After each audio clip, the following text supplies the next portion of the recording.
What's going on, guys? Evan the Dark Souls enthusiast here, bringing you another Dark Souls gameplay commentary on the Xbox 360. This is going to be yet another installment of my Elly series of videos where I walk you through the character's developmental life cycle, which I've elaborated on in other videos.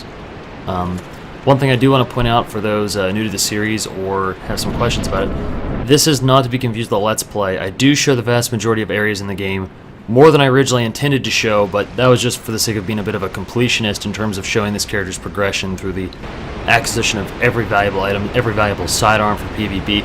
This character is designed to ultimately culminate as a PvP build, as a faith caster, so I just show pretty much everything, the acquisition of like every item ever.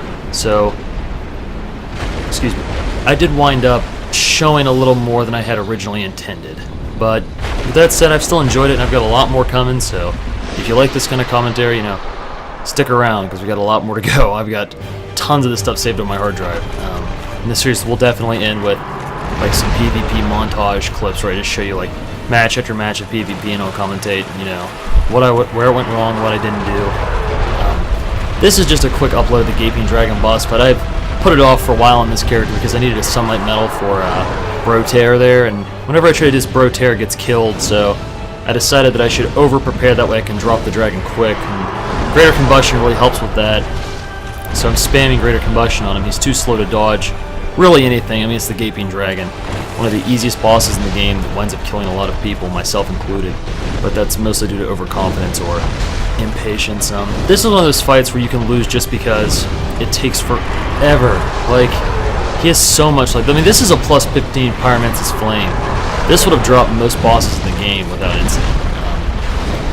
So this guy just has a ton of life. He's easy to unload on, but he's got the life to take the hits, that's for sure, which leaves a lot of room to just randomly lose if you're low level, like to get eaten and get instant killed, or to run into his tail and get instant killed, stuff like that. If you've never done this boss fight before and you're struggling, don't let his size intimidate you. He's actually pretty weak. You can cut off the tail to get a unique weapon. I previously cut off the tail and had to restart the fight because Soltaire, my Bro Tear, died, so tried it again. Whenever he's slamming his body down like that, or whenever he's like re-augmenting his body, he's completely open to attacks. Notice that if he just walks into you, he'll deal damage. Don't let him fall on you though, that hurts real bad. If you're struggling, I suggest you just take your time on the fight. Don't rush, and don't worry about keeping your Phantom alive for a sunlight medal. Not many people need them anyway, only faith casters, so just beat on him, man. It's not hard at all. I put another video up earlier in the channel's life cycle where I talked a little bit more about beating him in a more technical manner, but even then it wasn't a challenge, so don't be frustrated if you lose. Just because some things are easy doesn't mean they won't kill you. If you don't know what's going on, I guess really anything can be dangerous, so the next half of this video we're going to be going into the Darkroot Garden area, and you know, Darkroot Garden is like a small area that I think is easy to get lost in. See, I didn't have like a transition there, we're just straight into the next area. Take a little wave and we'll jump right into it. That ugly mask I'm wearing is really great. Mask of the Mother, I believe, adds 15% more of your max life. You can get it in the Catacombs by killing Pinwheel, or if he drops a different mask you have to keep. You can buy them from patches down in the Tomb of the Giants. Although, spoiler alert, my Patches is dead, which will be shown in a future video where I accidentally killed Patches, but it was his own fault. I don't regret it for a minute. I have the masks I need because the mini Pinwheel sub-bosses you fight before Nito, they drop them. But that's really off topic from where we are. This is the Darkroot Garden. I'm taking my time. I know this area pretty well, but I'm just exploring for the benefit of you guys, just to check it out if you haven't been here yet. There's various armor sets here. Nothing too valuable that I haven't already. All the big valuable items I've shown in previous installments, other than the other than the Wolf's Ring, which increases poise by 40 points. Can't talk all of a sudden. I apologize. Increases poise by 40 points, which is pretty significant. And here's these annoying things. My guy refuses to poke them, but thankfully that's not a big deal. We'll just have to save, quit out.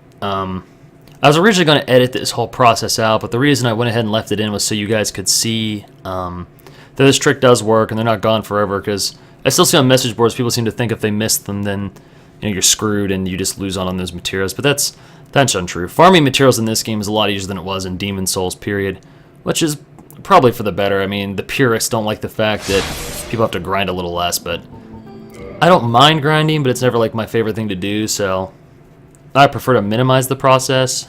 And now since you can buy materials from vendors, it gets pretty easy. So I'm having a hard time getting a hit on this thing, but because they're such a small like hitbox, but finally get them for some twinkling tantanite, which far less rare. In version 4, twinkling tantanite couldn't actually be purchased from the giant blacksmith like it can now. You had to farm it off those guys and off. Oh wow, sorry. There's been a big windstorm here all day. We're under like a wind advisory, and I love the sound of wind. It doesn't bother me at all. So every time I hear it, I tend to want to like break in my commentary and just listen to the wind. But I'm not big on doing edits of my commentary. I kind of, if I screw up really bad, I edit it out. But I almost like to leave my little snafus in words and things like that, just because I feel like it adds a little personality to the commentary. I know some commentators that are big really edit the crap out of their stuff, and that's cool, but since I'm strictly a small timer, I can do pretty much whatever I want, and hope you guys like it. This is a Black Knight here. This guy's no big. All the Black Knights are no big, really, but as you can see, his shield resists 95% of fire damage, so he's not the least bit worried. I'm trying to back out. I try to want to zone him with fireballs just for funsies. Like, I want to see how much this will hit him for, but he keeps blocking with his shield, and I keep timing it wrong, so I'm just going to beat him down traditionally. No big. He's easy. Oh, he did drop the Black Knight's halberd. All the Black Knight weapons are pretty competitive in this game, and I'm doing my victory tone on the Black Knight. Just so you guys know, doing that, well, that's it. That's the name of the emote. You get it from Oswald the Partner, who, by the way, is my favorite character in the game. Just FYI, I love Oswald, but unfortunately, like, it's pretty like dick to do that in PvP if you win or lose. So try to stay away from that unless you're really just trying to make someone angry. The grass crest shield back there, that's a great item. This is how you reach the bonfire down here. This is a good thing to hit, just to have it lit and ready to go. That way if you die, because there are some things here that can't kill you. This area actually probably looks more intimidating than it actually is. Very few things have actually endangered me near death, other than like the boss, the Hydra, and the bosses here, and the Black Knight. But the enemies are actually pretty weak and pretty slow. They can't overrun you like the little int guys. I've taken a couple deaths to them just because they, like 5 or 6 v1 me and I die, but they're not a big deal. This whole area, like, I feel like the game's sort of, the way it's designed, it looks very cool, but it's like an intimidating looking area that really isn't very intimidating. I mean, this place isn't remotely dangerous compared to like Sen's Fortress and Anor Londo. I would argue even the depths are a little more dangerous just because you can randomly get cursed there and stuff like that. But what have you, we're looking around a little bit. Even though I know these areas pretty well, I always tend to look around a little bit. I'm always skeptical, like I'm forgetting an item. Rarely do I actually forget something, but I don't have like a strategy guide next to me to like reference this stuff. So, although I did miss the Wolf's Ring, and I realized that sometime later, like, ah crap, so I went back and grabbed that. These guys have a lot of life, but they're slow. They're like, really, fighting them is like fighting the Gaping Dragon. As long as you're patient and wait for your openings, it's really no problem. In the distance is the Hydra. If you don't have a weapon that does a lot of damage to these guys, you're just getting impatient, grinding through them. The Hydra can team hit him, and the Hydra's Water Blast is physical damage. So as long as you have a 100% physical block shield, you can block all that stuff right there, no problem. The Hydra is probably one of the coolest bosses in the game, although I don't even know if I classify it as a boss. It's more of like just like a random event enemy that you gotta grind through. He's no big deal. Soon this character actually is gonna have enough life that I'll have to use like Great Heal instead of Heal, which is pretty exciting. I've always wanted to justify the use of it. Grab a Hero's Soul there. Same thing with this guy, just gonna poke him down. Gonna back up and let the Hydra do the work. Which is pretty cool, by the way, that actually has ally damage. The Hydra up ahead, I will be defeating this video pretty much without a hitch. There are a couple things you might want to know about the fight before you even show up. Is that you need to get the Rusted Iron Ring to help you move on unstable footing, because the water in front of the Hydra is unstable footing. Here's the tower base, and this is where I killed Havel on one of my earlier videos. Traditionally, this is how you would reach it. You get the key to that door from the Moonlight Butterfly, and you know that's supposed to be the shortcut you open. But most people master key down there because the master key is easily the most valuable item the most valuable gift to start out with. The only other one is the Witch's Ring, just because it's a little hard to get your hands on. And Chaos Covenant fans like to be able to actually talk to their Covenant leader, which I guess is cool, you know. I'm not really into the Chaos Sisters, but yeah, that's alright. She could have been hot in another life, for sure. Those things are not dangerous. I mean, they look scary, but you'll find that they very rarely actually land on you. And it just becomes sort of a matter of patience where that's what you don't want to do, is back up too much and cause him to do the water blasts, because the water blasts don't give you the opportunity to actually attack him. That little rock there that's right in front of us with the tree in front of it, that can actually block a lot of the water blasts if you stand behind it, but some still come around. The big problem right now is I'm not going close enough for him to aggro the shore and try to like eat me. That's what you want him to do. Don't work too hard in this fight. It's really easy. It just looks scary. Every time you water blast, just hold up your shield, and as long as you got 30-ish endurance and with decent stability, you'll tank all of it, and it's really no problem. You can roll through it too, but see, that's much easier, just holding up your shield and walking towards him until he attacks the ground. Of course, then he point blanks me with a ton of them when I lose all my stamina. He's being stubborn and not biting the ground, and I'm not getting close enough either, so we're having relationship problems, the Hydra and I. We need to seek counsel. Soon he won't be a problem ever again. Should probably two-hand, because once he slams in the ground, you don't have a whole lot of time to get the heads. It's more of like an annoying fight than a difficult one. When he poises up like that, like when he leans his head forwards, that's when he's going to bite the ground and try to get you. Then you just poke away at each head.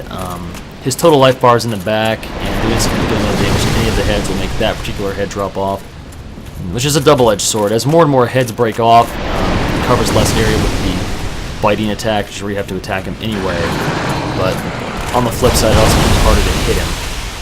I'm trying to fireball one. I think I got one there. This is not the way to do it. I don't recommend using magic on this. Like, whatever weapon you have should be sufficient just to poke away at him. But, of course, Greater Combustion, good against everything in the game. It's just a quick touch spell, like a super sword swing, really. And as he runs out of heads, he starts to pull them out of the water quicker, which makes your window to attack much shorter.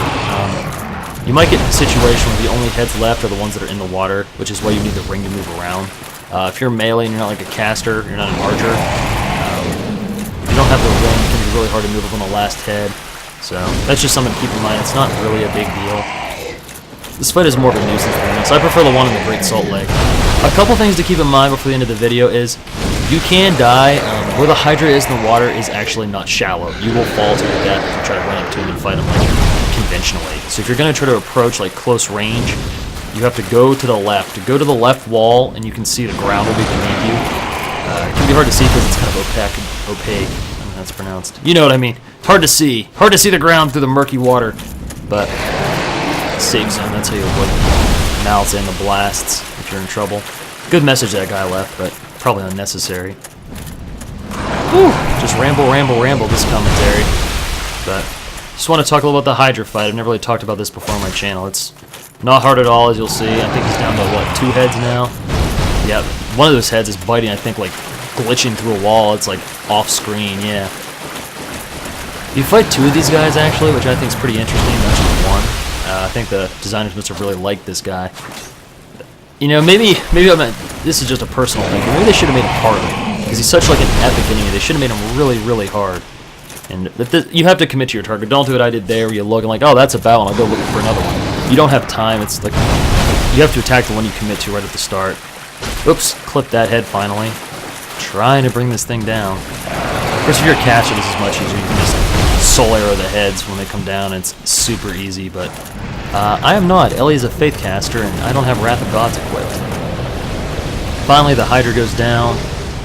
Get those items, and in the next installment, we'll show you the hidden NPC you unlock. Alright guys, thanks for watching, and hope to see you next time.